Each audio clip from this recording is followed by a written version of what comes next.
Dzisiejszy sampelek prezentuje możliwości dźwiękowe mikrofonu Logitech Yeti GX i ustawienia domyślne mikrofonu. W dedykowanej aplikacji Logitech G Hub możemy włączyć Blue Voice, który w tym momencie zmienia nam troszeczkę dźwięk, podbija nam decybele.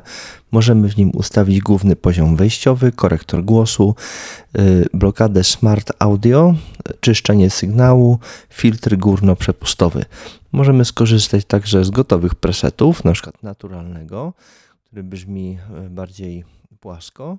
Możemy tryb klasyczny, tryb rozmówcy radiowego, tryb z dużą ilością basu lub tryb klasyczny. Możemy też przełączać między efektami zmieniającymi nasz głos, na przykład robota, czyli robotyczny głos, Demoniczny głos.